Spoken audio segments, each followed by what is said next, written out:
একটু ওঠো না, আমার খুব পাচ্ছে, প্লিজ, সহ্য হচ্ছে না আর। সরি, সহ্য না হলে আমার আর কিছু করার নেই। আমি এখন ঘুমাবো। অয়ন, এমন করো না, সত্যি বলছি, আমার খুব পাচ্ছে, একটু ওঠো, আমার সারা শরীর জ্বলছে। আহ। জ্বলছে যখন, তখন একটু পানি ঢেলে নাও, জ্বালা কমে যাবে। আরে এই জ্বালা কি পানি ঢাললে কমে? আমার খেতে হবে, না খেলে কমবে না। তাহলে শুয়ে পড়ো, সকালে একদম মন ভরে খেয়ে নিও। আমার ঘুম পাচ্ছে, আর ডেকো না আমায়। অধরার কথায় অয়নের কোনো ভ্রুক্ষেপ নেই। অয়ন আপন মনে পড়ে পড়ে ঘুমাচ্ছে, কিন্তু অধরার অয়নকে ভীষণ প্রয়োজন। অধরা একটু রেগে গিয়ে অয়নকে উদ্দেশ্য করে একটু চিৎকার করে বলতে লাগলো, আই ওঠো, এখন কিন্তু পানি ঢেলে দেবো মুখের উপর। উফ, একটু ঘুমাতেও দাও না তুমি, বলো কি হয়েছে?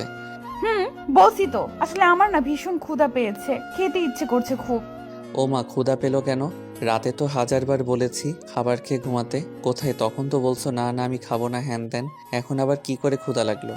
আরে বাবা, তখন তো রেগেছিলাম, এখন তো রাগ কমে গেছে, তাই ক্ষুধা লাগছে। ওকে, খেয়ে নাও, আমায় একটু ঘুমাতে দাও তো। কথাটা শেষ করতেই অয়ন আবার বিছানার পিঠ চেপে শুয়ে পড়ল। অধরা বসে আছে অয়নের পাশে। আজ অয়নের সাথে ঝগড়া করে সে খাবার খায়নি, কিন্তু রাগের মাত্রা কমে যেতেই অধরার ভীষণ ক্ষুধা পেতে লাগলো। কিন্তু অয়ন অধরার এই বিপদের সুযোগ নিচ্ছে। অয়ন অধরাকে ক্ষুধার্ত দেখেও মজা নিয়ে শুয়ে আছে।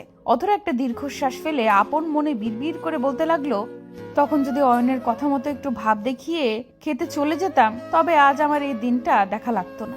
এখন যদি রান্নাঘর থেকে এনে খাই, আর কেউ যদি আমায় দেখে ফেলে যে আমি খাবার চুরি করে খাচ্ছি, তখন আমি মুখ দেখাবো কি করে? এইদিকে আমার ক্ষুধাটাও বেশ করে জ্বালাচ্ছে, সহ্য হচ্ছে না আর। অধরা পেটে হাত চেপে আবার অয়নের পাশে শুয়ে পড়ল। অধরা সব সময় ছোট বাচ্চার মতো অয়নের বুকের উপর মাথা দিয়ে ঘুমায়, কিন্তু আজ রাগ করে অধরা অয়নের বুকে মাথা রাখেনি। অয়নও কেমন জানি অধরাকে একটু জোর করে বুকে নিলে কি হতো। এইদিকে অতিরিক্ত ক্ষুধার কারণে চোখে ঘুমও আসছে না তার। অধরা আবার অয়নের দিকে মাথা উঁচু করে একটু ঝুঁকে নিজের আঙুল দিয়ে অয়নকে খোঁচা মেরে বলতে লাগলো, এই অয়ন, একটু ওঠো না, আমার না সত্যি ভীষণ ক্ষুধা পেয়েছে। সকালে বেশি করে খেয়ে নিও, এখন ঘুমিয়ে পড়ো তো। অয়নের কথা শুনে অধরার মাথায় আগুন ধরে যায়। সে কখন থেকে আদুরে ভাষায় বলছে, সে কোনো কিছুতেই লাভ হচ্ছে না। অধরাকেই কিছু একটা করতে হবে। অধরা বিছানা থেকে নেমে পানির জগ খুঁজতে লাগলো। মনে মনে বেশ আনন্দ লাগছে তার, অয়নের ঘুমানোটা বের করবে এখন সে। অধরা নিজের ভাবনা মতো একটা পানির জগ নিয়ে অয়নের মুখের উপর ধপাস করে পানি ঢেলে দিল। পানি অয়নের মুখে পড়তেই অয়ন হকচকিয়ে উঠে পড়ল। অধরা অয়নের মুখের দিকে অগ্নি দৃষ্টিতে তাকিয়ে আছে। অয়ন চোখ জোড়া মুছে নিতে নিতে অধরাকে উদ্দেশ্য করে বলতে লাগলো, এটা কি হলো? শুধু শুধু আমার মুখে পানি ঢালা হলো কেন? শুধু শুধু কি কেউ কারো মুখে পানি ঢালে? আমি কখন থেকে ডেকে মরছি, কারোর কোনো পাত্তাই নেই, তাই পানি ঢালতে হয়েছে। এই সব আমার একদমই পছন্দ না অধরা। হুটহাট করে আমায় গোসল করিয়ে দেওয়ার মানে কি? গরম না দেখিয়ে আমার ক্ষুধা কমানোর ব্যবস্থা করো, এতে লাভ হবে। নিজেই রাগ করবে, খাবে না, আবার রাগ কমলে খাবারের জন্য পাগল হয়ে যাবে। আল্লাহ, আমি কোথায় যাব? বেশি দূরে না শোনা, জাস্ট কিচেনে যাও। হুম। অয়ন ভিজে শরীরে বিছানা থেকে উঠে কিচেনের দিকে চলে যায় অধরার জন্য খাবার আনতে। অয়নকে এমন অসহায় দেখে অধরার ভীষণ হাসি পাচ্ছে। সোজা আঙুলে ঘি না উঠলে আঙুল তো বাঁকা করতেই হয়। অধরার তাই করেছে। অয়ন অধরার জন্য খাবার রেডি করে নিয়ে রুমে চলে আসে। রুমে আসতেই অয়ন দেখতে পায় অধরা বিছানায় বসে বসে বিড়বিড় করে খাচ্ছে। অয়ন রুমে এসে অধরাকে উদ্দেশ্য করে বলল, এই না, খাবার রেডি করে এনেছি, এখন পেট ভরে খেয়ে শুয়ে পড়ো। আর হ্যাঁ, আর কোনো কিছু লাগলে আমায় আলতো করে ডেকে দিও প্লিজ। হুম, কিন্তু আমি নিজের হাতে খাবার খাবো না, আমায় খাইয়ে দিতে হবে। খাবারও খাইয়ে দিতে হবে? পারবো না আমি, যা ইচ্ছে করে নাও। আবার পানি ঢালবো কি? হুম, হা করো, খাইয়ে দিচ্ছি। অয়ন খাবার একটু একটু করে অধরাকে খাইয়ে দিতে লাগলো। একজন অন্যজনকে খাবার খাইয়ে দিলে ভালোবাসা বাড়ে, এটা সত্যি কথা। কিন্তু অয়নের ঘটে এসব না ঢুকলেও অধরাকে খাবার খাইয়ে দিতে ভীষণ ভালো লাগে তার। ভালোবাসার মানুষটিকে কেয়ার করতে ভালো লাগে না এমন লোক হয়তো খুঁজে পাওয়া দায় হয়ে পড়বে। অয়ন অধরাকে আদর করে খাবার খাইয়ে দিল। খাবার খাওয়ানো শেষ হতেই অধরা অয়নকে উদ্দেশ্য করে বলতে লাগলো, অনেক বিরক্ত করে ফেলি তাই না? আমার রাগ অভিমানটা একটু বেশি, তেরামি করতে ভালো লাগে, আমার এসব তোমার পছন্দ নয় তাই না? অয়ন প্লেটটা টেবিলের উপর রেখে অধরার পাশে এসে বসে অধরার কপালে আলতো করে নিজের ঠোঁট জোড়া ছুঁয়ে দিয়ে অধরার গালে হাত রেখে অধরার চোখ বরাবর দৃষ্টি রেখে মৃদু কণ্ঠে বলতে লাগলো, একজন পুরুষের বুকের বাম পাজরের একটা হাড় থেকে তোমাদের নারীদের সৃষ্টি। সেই বাঁকা হাড়ের সৃষ্টিতে একটু তেরামি থাকবে না তা কি করে হয়? নারী হলো বাঁকা রিংয়ের মতো, বাঁকা থাকবে। তাকে সোজা করার চেষ্টা করলে ভেঙে যাবে, তাই মানিয়ে চলতে হয়। আর তোমার এই তেরামিকা, কথায় কথায় রেগে যাওয়া, অভিমান করা, এই বিষয়গুলো আমার ভীষণ পছন্দের। আমার তো তোমার এই রাগী লুকটা দেখার জন্য ঘুমের ভান ধরেছিলাম। ফাজিল। অয়নের কোলের উপর মাথা রেখে অধরা চোখজোড়া বন্ধ করে প্রশান্তি নিতে লাগলো। অয়ন অধরার মাথায় হাত বুলিয়ে দিতে লাগলো।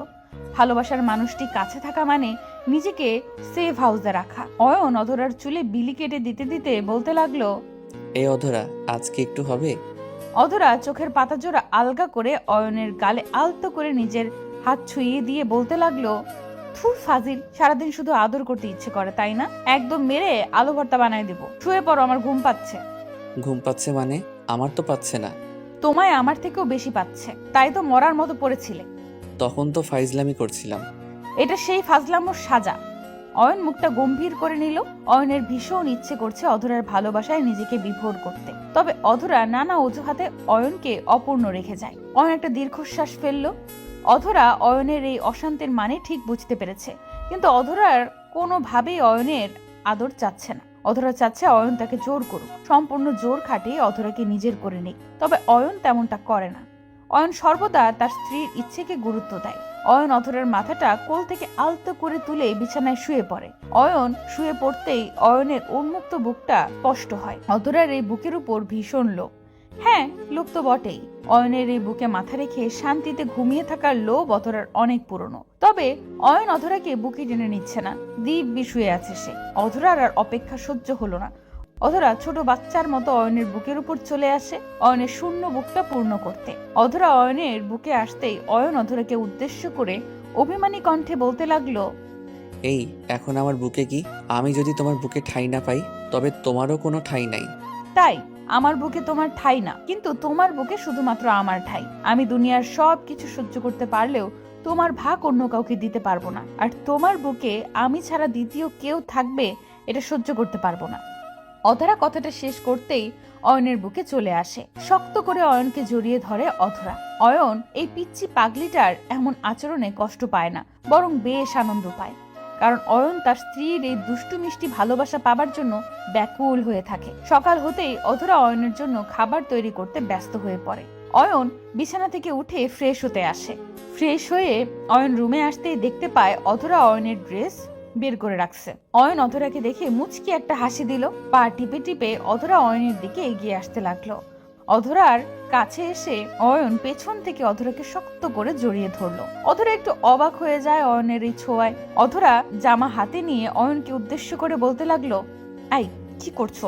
ফ্রেশ হয়ে এসেছো, এখন রেডি হয়ে অফিসে যাও। আজ অফিসে যেতে ইচ্ছে করছে না আমার। ওমা, কেন যেতে ইচ্ছে করছে না? কি হয়েছে? শরীর খারাপ নাকি? অধরা কথাটা শেষ করতেই অয়নের গায়ে হাত দিয়ে পরীক্ষা করতে লাগলো জ্বর আসছে কিনা, কিন্তু অয়নের শরীর ঠিক আছে, কোনো জ্বর বা অন্য কিছু হয়নি তার। অধরা হাত ছুঁয়ে দিতেই অয়ন অধরার হাত জোড়া নিজের বুকের উপর চেপে ধরলো। অধরা কিছু বলতে যাবে, ঠিক এমন সময় অয়ন বলে উঠলো, এই একটিবার আমার ভালোবাসার রঙে নিজেকে রাঙাতে পারো না? একটিবার কি বোঝো না এই হৃদয়ের মধ্যে তোমার জন্য একটু একটু করে তৈরি হওয়া ভালোবাসা অনুভূতি? কেন আমায় নিজের ভালোবাসায় ডুবে যেতে দাও না? কেন এত দূরে থাকো আমার থেকে? বলো প্লিজ। কেন এমন করি তুমি কি বোঝো না? এই অধরা যে তোমার উপর জোর খাটাতে নয়, বরং তুমি এই অধরার উপর জোর খাটাতে অধরা শান্তি পায়। তুমি কি বোঝো না এই অধরার হৃদয়ের সবটা জুড়ে তোমার অবাধ বিচরণ? অধরার কথা শেষ হতেই অয়ন একটা মুচকি হাসির রেখা ঠোঁটের কোণে এঁকে অধরাকে নিজের বুকের সাথে মিশিয়ে নিল।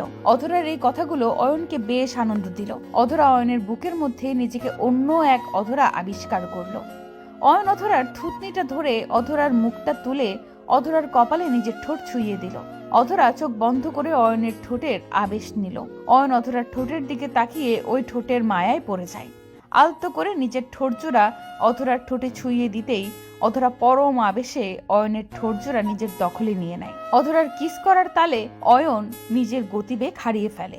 অধরার সাথে সমান তালে রেসপন্স করতে লাগলো অয়ন। দুজন এক অদ্ভুত আনন্দের নেশায় পাগল হয়ে যায়। দুজনে দুজনকে হারিয়ে ফেলেছে একে অন্যের মধ্যে।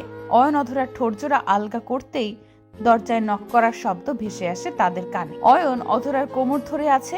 অধরা অয়নের চোখের ভাষা পড়তে চেষ্টা করছে। অয়ন অধরাকে উদ্দেশ্য করে মৃদু কণ্ঠে বলতে লাগলো, আদর করার সময় কোথা থেকে এই বিরক্ত করতে মানুষগুলো চলে আসে বলো তো? উফ, তুমিও না একদম পাগল হয়ে গেছো। হয়তো জরুরি কাজে কেউ এসেছে। ওয়েট, আমি দেখে আসছি। হুম, আমি তোমায় ছাড়বো না। হায়, যে কপাল আমার! আমায় না ছাড়লে আমি দেখবো কি করে কে আসছে। যে আসার আসবে, আমাদের কি? আমরা এখন জরুরি মিটিং আছি তো নাকি? রাখো তোমার জরুরি মিটিং, সরো তো, আমি গিয়ে দেখে আসি কে আসছে। অধরা অয়নকে ঝাড়ি দিয়ে চলে যায় দরজার দিকে। অয়নের কোনো ইচ্ছে ছিল না অধরাকে 1 মিনিটের জন্য ছাড়তে, তবু কিছু করার নেই। অধরা এমনই করবে সব সময়, এটা নতুন নয়। অধরা দরজা খুলে দেখলো অয়নের মা এসেছে, মানে তার শাশুড়ি মা। উনি এসে অধরাকে উদ্দেশ্য করে বলতে লাগলো, অধরা, অয়ন কি চলে গেছে? না মা, যাবে আর কি এখনই। কিন্তু কেন মা, কোনো কাজ আছে? ওর কাজ নেই, তোমার আছে। মিলিকে একটু শাড়ি পরিয়ে দিতে হবে তোমায়, কলেজে ফাংশনে যাবে ও। আচ্ছা মা, আমি আসছি এক্ষুনি। তাড়াতাড়ি এসো কেমন। মা কথাটা বলেই চলে যায়। অধরা মুখটা গম্ভীর করে কাছে চলে আসে। অয়ন রেডি হয়ে গেছে। অধরা অয়নকে রেডি দেখে মনটা উদাস করে বলতে লাগলো, চলে যাবে? জি, আপনি তো অনেক ব্যস্ত, আমাকে সময় দেওয়ার মতো সময় নেই আপনার কাছে। তাই ভাবলাম অফিসে গিয়ে কাজ করলে ভালো হবে, এখানে বসে থেকে কোনো লাভ হবে না। এই, আজ না গেলে হয় না?